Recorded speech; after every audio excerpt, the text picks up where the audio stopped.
Well, good afternoon, ladies and gentlemen, and welcome out to Gulf Area Marine Adventure Park's Dolphin Show. Let me hear you guys make some noise out here this afternoon. My name is Tina. I do have the pleasure of being your host for our presentation here today. And it's our hope that when you leave the park that you have a better understanding of the animals that we have here and take that knowledge back with you to your own homes and communities to help us spread the message of conservation. So let's get started today by introducing you to the true stars of our show, our Atlantic bottlenose dolphins. We're going to start off with our two older males in this habitat. We do have 13-year-old Cosmo hanging out with his buddy Sebastian. Very nice songs out there, you two. Right in the center, we do have the youngest male dolphin here. This is 4-year-old Zeke. He's got a great big wave. Hello. And last but certainly not least, we do have a 5-year-old male. This is Chopper showing you his best merman impression. Very nice job. We're going to get started with our show today by talking to you about how we train here. And we're going to be breaking down a behavior step by step today. Now this behavior is called a speed swim. It's exactly what it sounds like. We're looking for the dolphins to swim very quickly around the perimeter of the habitat. So we're going to be breaking this behavior down step by step with Chopper today. Now, the type of training that we do here is called positive reinforcement. So what this means, that behaviors that we like to see are reinforced, and behaviors that we don't want to see, we just simply ignore. We move on to something completely different, or go about the session in a different way. Now, the first thing that we teach our dolphins is something called a target. And this is where they place their bottlenose beak or rostrum onto the flat, open palm of their trainer's hand. You can see Chopper's demonstrating this at the very end of our dock. Now, using this targeting behavior, we can train a variety of other behaviors as well. For instance, if we move our hands in an up and down direction, we can train something that looks like a head shake yes. Or if we move side to side, we can train a head shake no. Or we can even move out in a circle and train a very handsome hula dance. I don't know how this works. Very nice job. Now for this speed swim behavior, we're going to be utilizing a couple of different items. So look right across the way here, we do have Colton. He's holding what's called a target pole. Now a target pole acts as an extension of that targeting hand because our arms are not as long as we would like them to reach into the habitat. So we're going to be setting up a couple of different targeting poles through habitat here. Chopper's objective is to touch and follow those targets, much like he's doing with my targeting hand. So we do have a trainer set up right across the way. She's also got a very long target pole as well. Now Chopper is going to be moving right around the perimeter of the habitat. Remember, he is just learning this behavior, so it's still relatively new to him. So we're going to be using small steps this afternoon and encourage Chopper along the way, using those small steps and telling him that he's doing a great job each step. All right, so it looks like our trainers are set up right around our habitat here. So I'll be giving him a hand signal. Let's go ahead and check it out.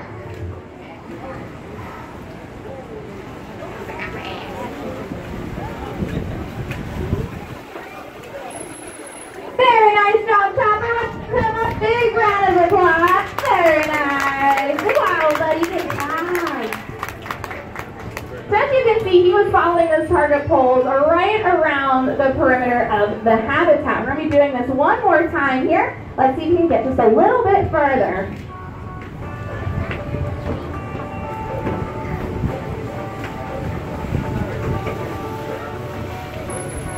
Very nice job, Chopper. He just got a little bit further, which is a big step for him. Great job, Chopper.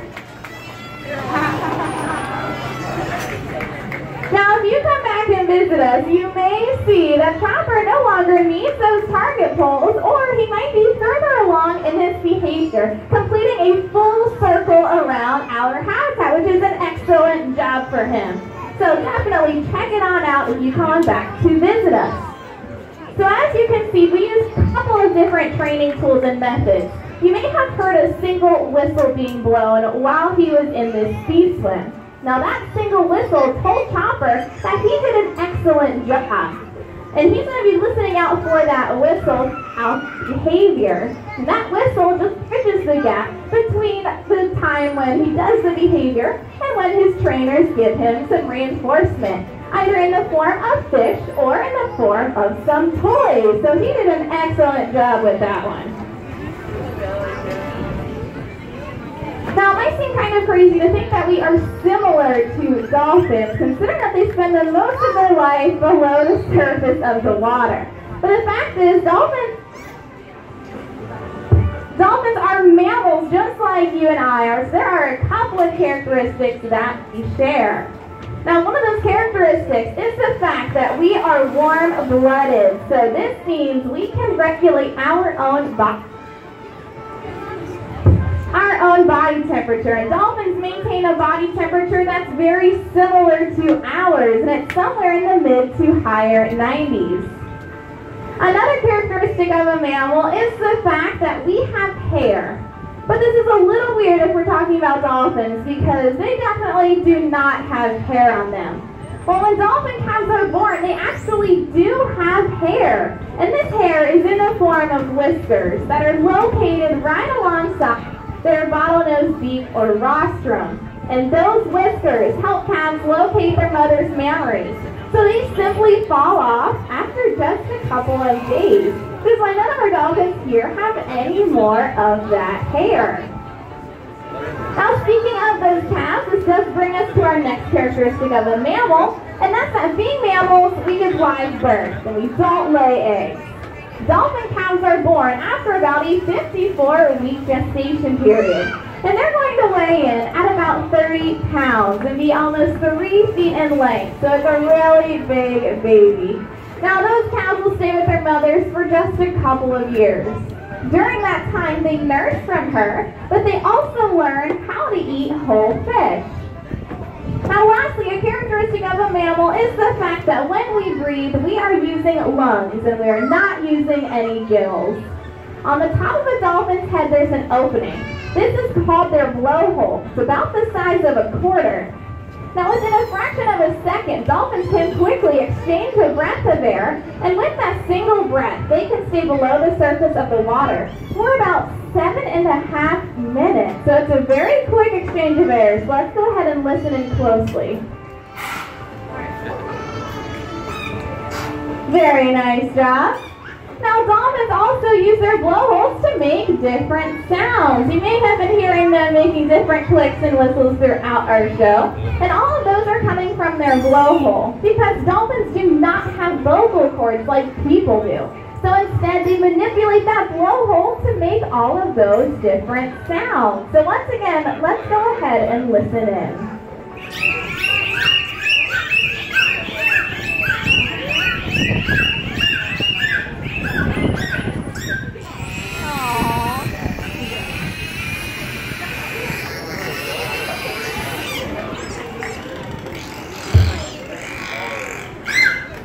Let's give them a big round of applause. Those are some beautiful songs today. Now, dolphins, of course, are very different from people due to their underwater lifestyle. They do have several adaptations for their underwater environment. And some of those adaptations are in the form of their different fins and flippers. So we're going to be taking a look at each fin and flipper for you today and breaking them down one by one. So we're going to be checking out one of our stars here to give you a close look at all of them all together.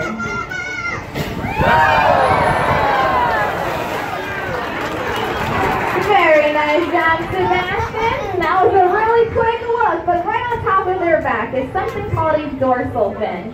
So my challenge for all of you today is to see if you can identify our stars from one another by just looking at those dorsal fins, because each one is just a little bit different. These dorsal fins do not have bone in them, but they are made up of a dense connective tissue. So it's really similar to our nose and ears. These dorsal fins help dolphins maintain balance while they are swimming in the water. Located on either side of the dolphin's bodies are called their pectoral flippers. And I say flipper because this part does have bone in it. It does actually look very similar to our own hands if you were to take a look on the inside, because there are 5 individual bony digits just like our hands. You can give me a great look at his. These pectoral flippers are great for lightning quick stops as well as sudden turns. Lastly, located at the very end of the dolphin's bodies are called their tail fins or tail flukes. One of the most iconic body parts for this animal. Now I do say flukes in a plural tense because there are 2 of them. They're divided right in the center by something called a median notch. If you take a look right in the center, you'll see that notch. Now their tails, as well as the area right before it, and this is called the peduncle. These are the powerhouse of the dolphin's body. It allows them to do a couple of different things. So for instance, they can use them as a common hunting technique, and it's known as a tail lob. This is where they forcefully slap the surface of the water, and this slap is so forceful that it can actually stun their prey and make it easier for them to catch. So it's a very, very forceful slap.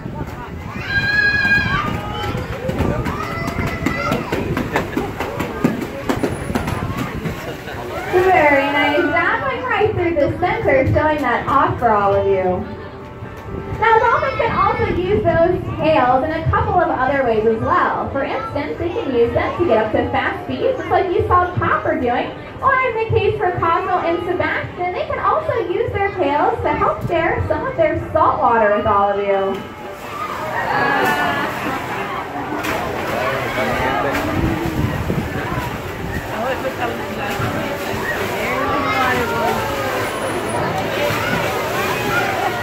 Very nice job pulling all of you off along the railing. Very nice job.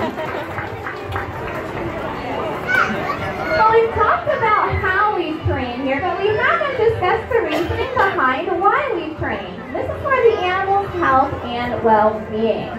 So some behaviors you may have seen today are what we call husbandry behaviors. And husbandry is just a fancy term for veterinary care. These are some things that we can do right here on site. So to help me out today, I do have a very special member of our audience coming on down. This is our lovely guest here. What's your name? Joangela. Let's go ahead and give her a big round of applause.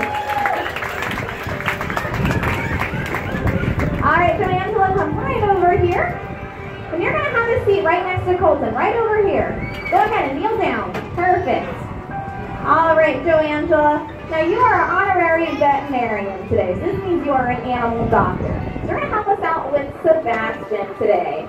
Now, what we're doing right now is what's called a full body lookover. It's called a layout. So we're looking over Sebastian's entire body. What we're looking for are called rake marks. And rake marks are a way that dolphins can interact with one another using their mouths and their teeth. So Joangela, you're getting a chance to touch Sebastian. So a lot of people in the audience might be wondering what his skin feels like. So what do you think? What does it feel like? Yeah, kind of soft and smooth, huh? Well, dolphins have very soft and smooth skin because they exfoliate their skin every couple hours. This helps them be really smooth and streamlined when they are swimming in the water. Now, Joangela, you get to be a dolphin dentist next, okay? Take a look inside Sebastian's mouth. Now, he's got a lot of teeth in his mouth, so we're not going to touch his teeth, but I do want you to get a close look and see if you can guess how many teeth he has. What do you think? He's got a lot. That's a very scientific answer. Now, dolphins have about 80 to 100 palm-shaped teeth in their mouths, but they don't use their teeth to chew up their food. Instead, they use their teeth to catch really slippery fish, as well as interact with one another. Now, Joangela, this next behavior may not look very impressive, but it is one of the most important behaviors that we can train. Now, while Sebastian is in this layout, we can obtain a voluntary blood sample, and this gives us a better idea of their health and well-being on the inside. So, Joangela, while Sebastian is in this layout, what you're looking for is for him to be really calm. So, is he looking calm for you today? He is. Now, what is something we can do to Sebastian that tells him he's doing an excellent job? Something he likes to eat. What do you think? A fish, yeah. So we're gonna go ahead. Hold on to this fish. It's kind of slippery. Hold on, nice and tight. All right, Joangela, do you know what kind of fish this is? You're not sure? Well, this right here, this is simply a dead fish. All right, go ahead and toss it in his mouth. Perfect. Joangela, smell your hand really quick. Oh, that smells pretty foul. We do have a trainer trick to help you get rid of this smell. Are you ready? You have to rub your hands together just like this. Create some friction. Perfect. Now you just have to kind of wave them up in the air. This really helps with the smell. And then just go ahead and wipe them on your dress. Let's give her a big round of applause. She was an excellent veterinarian.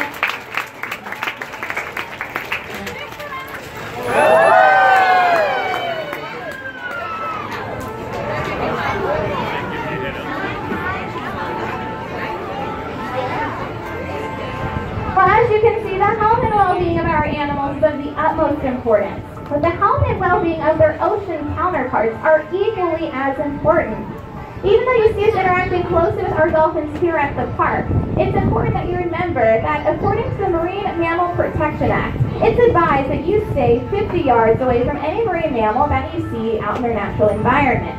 And this act was put in place not just for your safety, but for the animal safety, because interactions with humans can lead to some negative things. For instance, some dolphins have learned to follow boats.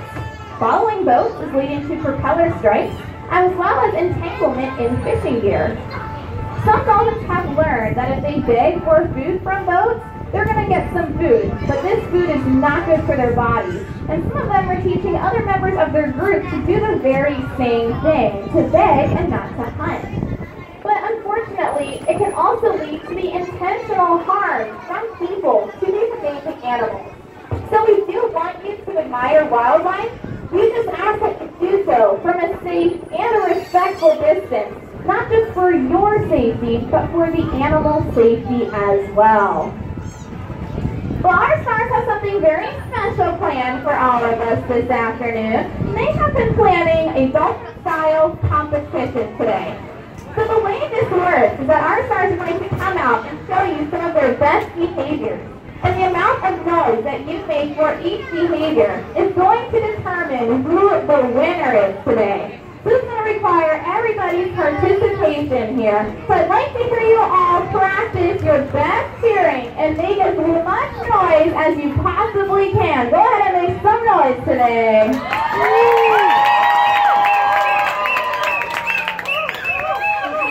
All right, our judges are warmed up today, boys. We're going to kick things off with Zeke today. Let's see what Mr. Zeke has in store.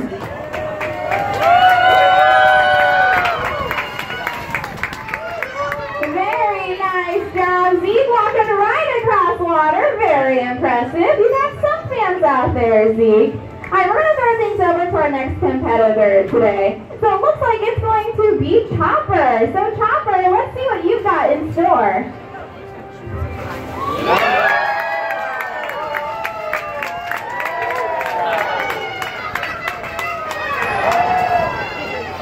Very nice job, Chopper. Looks like he might be in the lead over Zeke right now. But Sebastian is prepared over on the very far side of our dock with a shark impression.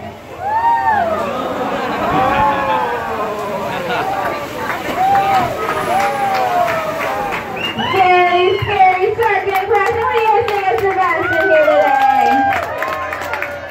Alright, I still think Chopper is in the lead, but let's go ahead and see what Cosmo has prepared.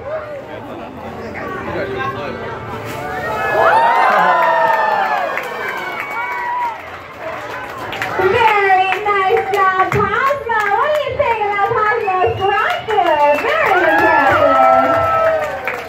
Alrighty, I think with that we do have a two-way tie between Cosmo and Chopper. So let's go ahead and give both of them a big round of applause. Excellent job. Well, we thank each and every one of you for coming out today, and we hope that you have learned a little bit more about our dolphin family here. But as of right now, on behalf of myself, our trainers, and our bottlenose dolphins. Please enjoy the rest of your day here at Golfarium Marine Adventure Park. Goodbye, everyone.